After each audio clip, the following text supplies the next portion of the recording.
안녕하세요. MC플뉴스 이현우입니다. MC플뉴스 정재열입니다. MC플뉴스 황영순입니다.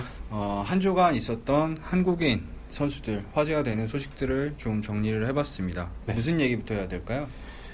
우선은 강정호 선수 얘기부터 해야겠죠? 네, 네. 그렇죠. 네, 강정호 선수가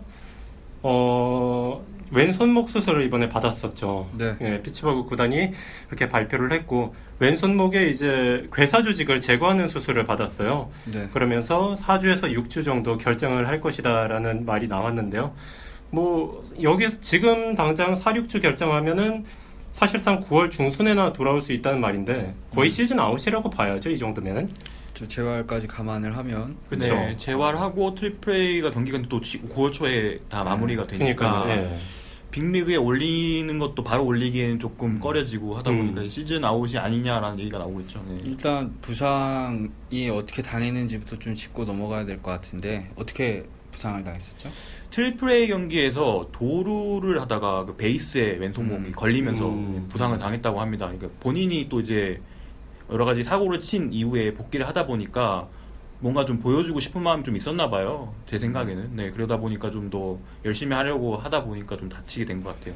네, 근데 이제 뭐 조미애 특파원이라던가 저희 특파원 조미애 씨도 그렇고 뭐 통신원도 그렇고 얘기를 들어보면 강정호 선수가 손목이 굉장히 아팠는데 구단 쪽에서는 일단 손목 수술을 받으면은 사실상 우리랑 함께하기 힘들다 이런 얘기를 했었고 좀 그래서 강정호 선수가 이제 코르티손 주사라고 해서 이제 진통 완화제를 맞고 좀 버텨보려고 하다가 그게 도저히 이제 손목 통증이 가시지 않아서 복귀를 못하고 수술을 받게 된 건데요. 그래서 트리플 A에서 이제 주루 코치로 나왔던 것도 그런 에피소드가 뒤에 이제 숨어 있었던 거죠. 원래는 트리플 A에서 경기에 나서야 되는데 그 몸 상태가 안 되니까 일단 오긴 했으니까 이제 코치를 시킨 것 같은데 어쨌든 뭐 강정호 선수의 재과를 떠나서 이 부상으로 인해서 강정호 선수의 빅리그 커리어가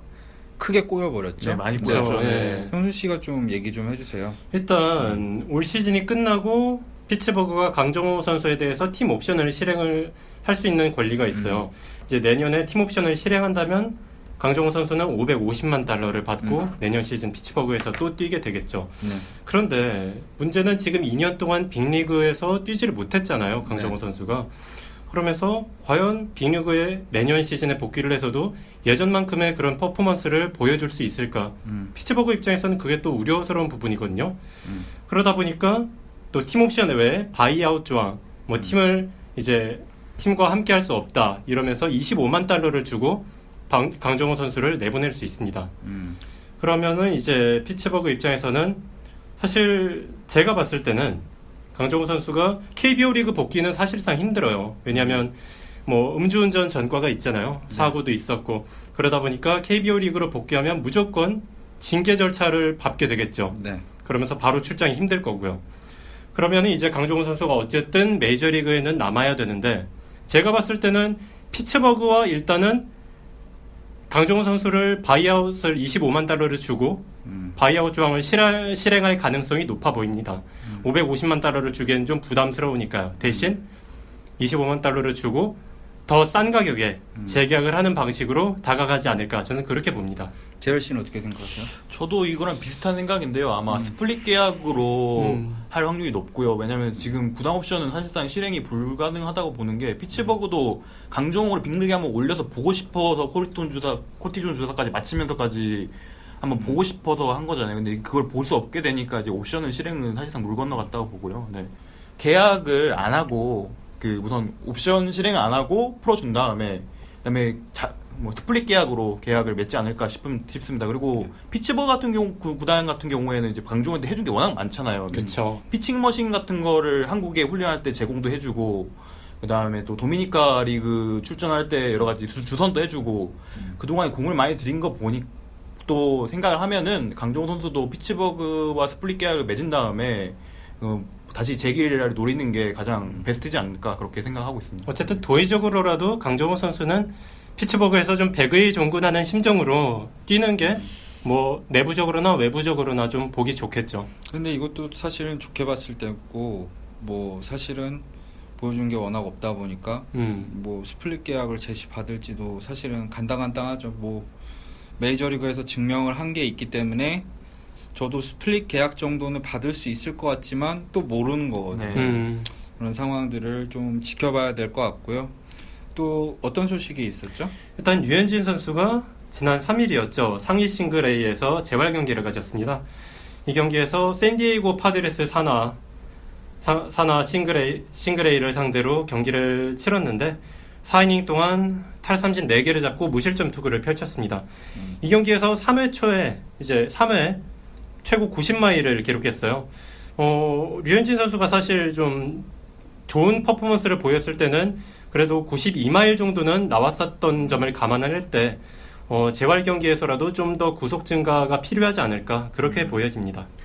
방금 전에 기사를 읽어보니까 8일에서 9일 사이에 이제 더블 A로 올라가서 재활 등판을 가질 예정이라고 하는데 네네. 그때 이제 구속을 좀 더 지켜봐야겠죠. 이때는 또 5이닝 동안 60개를 투구할 계획이라고 하는데요. 여기서 또 경기 운영 능력이나 또 구속 증가나 이런 부분을 좀 더 많이 보여줄 필요가 있겠죠. 그래도 류현진한테 희소식이라고 하면 좀 뭐하죠? 이제 다저스 전체적인 걸 생각을 해봐야겠지만 다저스 선발진이 또 이제 부상이 또 속출하고 있습니다. 그죠? 얘기 좀 해주세요. 알렉스 우드가 얼마 전에 다쳐서 DL로 가서 스트리플링이 복귀를 하긴 했는데 그래도 이제 또 언제 또 다칠지 모르고 그러다 보니까 이제 좀 부상 우려 여파가 좀 있는 것 같습니다. 일단 구단 입장에서는 스트리프닝을 10일이나 11일에 콜로라도전에 등판을 시키겠다 이런 계획은 있는데요. 일단 류현진 선수에게 남은 재활 등판이 몇 경기 더 있고 뭐 천천히 몸을 준비를 하면 될 것 같습니다. 저는 두 번째 등판이 아마 마지막일 것 같고 이 스케줄대로라면 13일, 14일 이제 콜로라도 로키스와의 시리즈 때 정상적이라면 복귀하지 않을까 예상이 되고요.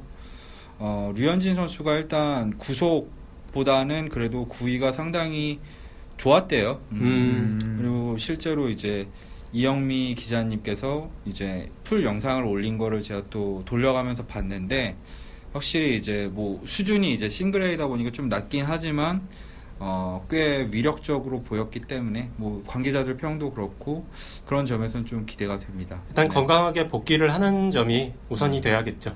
네, 그리고 또 재열 씨 어떤 소식이 있었죠? 네, 오승환 관련 소식인데요. 콜로라도 이적 후에 오승환이 5경기 연속 무실점을 하고 있습니다. 네. 오늘은 또 세이브를 올렸죠. 네, 아담 오타비노가 블론 세이브를 범하면서 경기가 연장으로 향했는데요. 연장 11회에 1이닝 2피안타를 맞긴 했지만 1이닝 동안 무실점으로 한 이닝을 막으면서 첫 세이브를 올렸습니다. 이때 한미 통산 400세이브도 이제 한 개밖에 남지 않았죠. 네, 이러다 보니까 이제 한국 팬들 사이에서는 오승환이 이제 슬슬 마무리로 가는 거 아니냐 그런 얘기도 나오고 있습니다. 오승환의 저주 아십니까? 예, 오승환이 이 팀으로 가기만 하면은 마무리 투수들이 무슨 투수들이 어떤 이유든 간에 빠지게 되죠. 네, 이번에는 뭐 데이비스는 원래 못했었는데 옥타비노까지 좀 약간 이상해진 모습. 오승환 선수가 근데 오늘 이제 세이브를 거둘 때 이 1루 커버할 때 진짜 되게 필사적으로 달려갔잖아요. 다리가 살짝 꺾였음에도 불구하고 커버 플레이를 굉장히 잘했었고 또 이제 세이브를 거두고 나니까 되게 환하게 웃는 모습을 보여줬습니다. 되게 좋았어요. 오승환 선수가 별명이 돌부처잖아요. 잘 웃는 모습이나 이런 거를 잘 보여주지 않는 선수인데 또 환하게 웃는 모습을 보니까 저희 덩달아 기분이 좋았습니다. 팬들 사이에서는 내수차별 아니라는 얘기도 나오고요. 갑자기 뭐 기업이 생각나는데 어쨌든 팟캐스트이기 때문에 언급은 생략하겠습니다. 그 다음에 이제 최지만 선수 얘기도 좀 해야겠죠? 최지만 선수 같은 경우에는 요즘에 출전이 좀 들쑥날쑥한 것 같아요. 좀 기회를 좀 받는 것 같더니 요즘 들어서 좀 타격 성적도 그렇게 썩 좋진 않고 들쑥날쑥한 게 저는 최지만 선수가 좀 출전 기회를 늘리려면은 원래 좌익수도 보는 선수잖아요. 그러다 보니까 좌익수 수비를 좀 보여주기식이라도 팀 훈련 때 좀 더 해가지고 감독한테 좀 보여줘야 되지 않나 그런 생각도 좀 들고 있습니다. 뭐 최선을 다 하는데 안 시켜주는 거겠죠.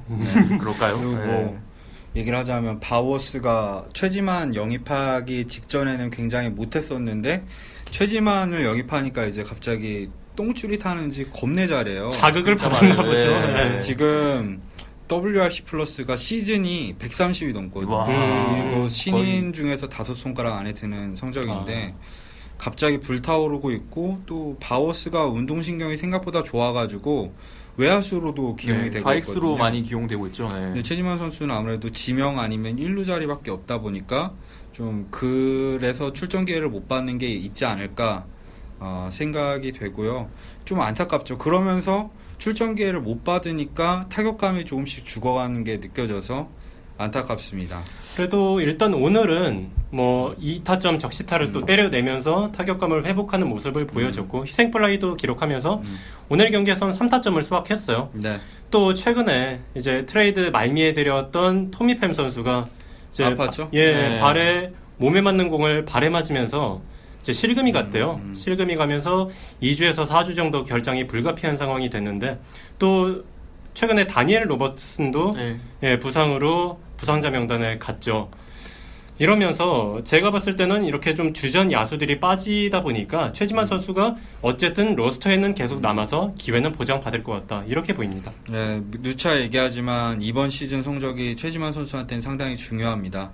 마이너리그 포함해서 벌써 7년 차이고 마이너리그 FA를 2번이나 했기 때문에 또 이제 나이도 만 28살 이제 병역법에 의하면 한국에 왔을 때 미국으로 다시 돌아갈 수 없는 나이거든요. 그렇죠. 예. 그렇기 때문에 지금 메이저리그에 어느 정도 자리를 잡아야 그나마 이제 뭐 국가대표로라도 활약을 한다던가 여러 가지 대체 방법이 생기는 건데 안 그러면은 정말 야구 커리어 자체가 꼬일 수도 있잖아요. 그렇죠. 한국으로 돌아와도 2년 유예 때문에 걸리니까요. 네. 그때 뭐 공익 가거나 뭐 군대를 가거나 그러다가 돌아오면 또 기량이 예전 같지 않고 그쵸. 뭐 그럴 수가 있기 때문에 뭐 본인도 이를 악물고 열심히 하겠지만 그게 이제 좋은 성적으로 나왔으면 좋겠고요. 또 이제 마지막으로 추신수 선수 얘기도 좀 해야겠죠. 일단 오늘 경기에서는 추신수 선수가 3타수 1볼넷 그리고 1타점을 기록했습니다. 안타는 없었고요. 이러면서 후반기 타율이 1할 7푼 7리가 됐습니다. 그러니까 최근에 이제 보면은 제가 봤을 때는 변화구의 대처 능력이 조금 떨어진 게 아닌가. 원래 추신수 선수가 변화구에 그렇게 강한 타자는 아니었잖아요. 2010 시즌 이후에 보면은 매년 2할 언저리에 변화구 타율을 기록했어요. 근데 이제 최근에 52경기 연속 출루 기록을 달성하면서 굉장히 상승세를 보였잖아요.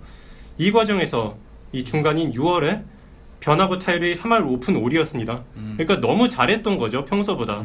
그러다 보니까 이제 지금 보여지는 이런 변화구 대처가 떨어지는 모습은 추신수가 원래 변화구가 약했던 때로 돌아가는 게 아닌가. 그러면서 부담감도 좀 개인적으로도 커지는 모습이 경기 중에도 드러나고 있어요.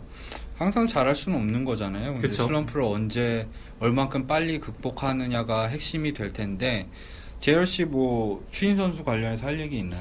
추인수 선수가 관련해서 요즘에 좀 타격 타이밍이 안 맞는 경향이 좀 있는 것 같아요. 베니스터 감독도 추인수가 그때 멀티홈런 한번 치긴 쳤잖아요. 네. 그때 타격 타이밍이 그동안에 좀 안 맞는 경향이 있었는데 이번에 맞아서 정말 리듬이 맞아서 기분이 좋다라고 말했는데 그 이후에도 약간 좀 타격 리듬이 다시 또 이제 하락세를 겪고 있어요. 그게 저번에 제가 한번 얘기를 했지만은 레그킥을 쓰다가 요즘에 원래 타격 폼으로 돌아가면서 이제 좀 그러다 보니까 약간 타이밍상 조금 더 문제가 생기지 않았나.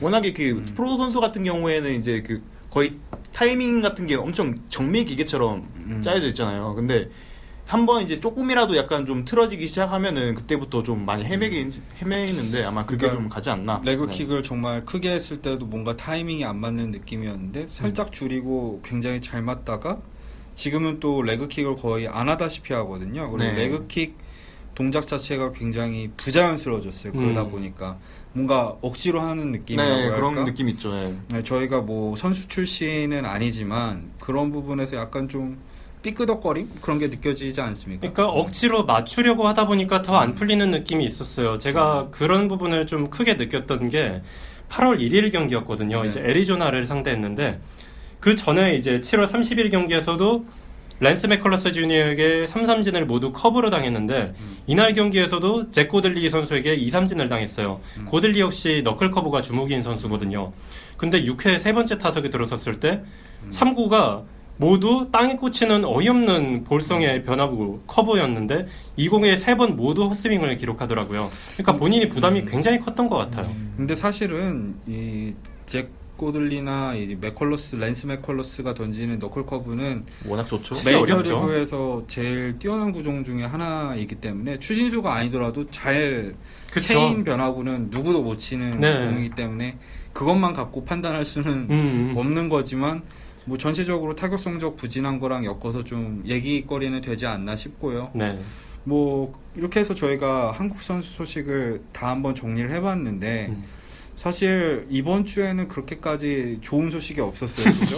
그래도 오승환 선수만 네. 좀 잘하는 게 참. 네. 13경기 연속 무실점을 기록하고 있으니까 뭐 한국 팬들께서 기대하시는 대로 진짜로 마무리를 계속 기회를 보장받을 수도 있어요. 네. 기대 좀 그랬으면 좋겠네요. 해보고요. 네. 그리고 뭐 류현진 선수 같은 경우도 어쨌든 재활 등판 성공적이었고 뭐 거기서 좀 희망을 찾아야 되지 않나 싶습니다. 타자들이 좀 안 좋았네요. 분발을 했으면 네. 좋겠습니다. 추신수 선수도 최지만 선수도. 네, 다음 주에는 더 좋은 이야기로 찾아뵙도록 하겠습니다. 지금까지 들어주셔서 감사하고요.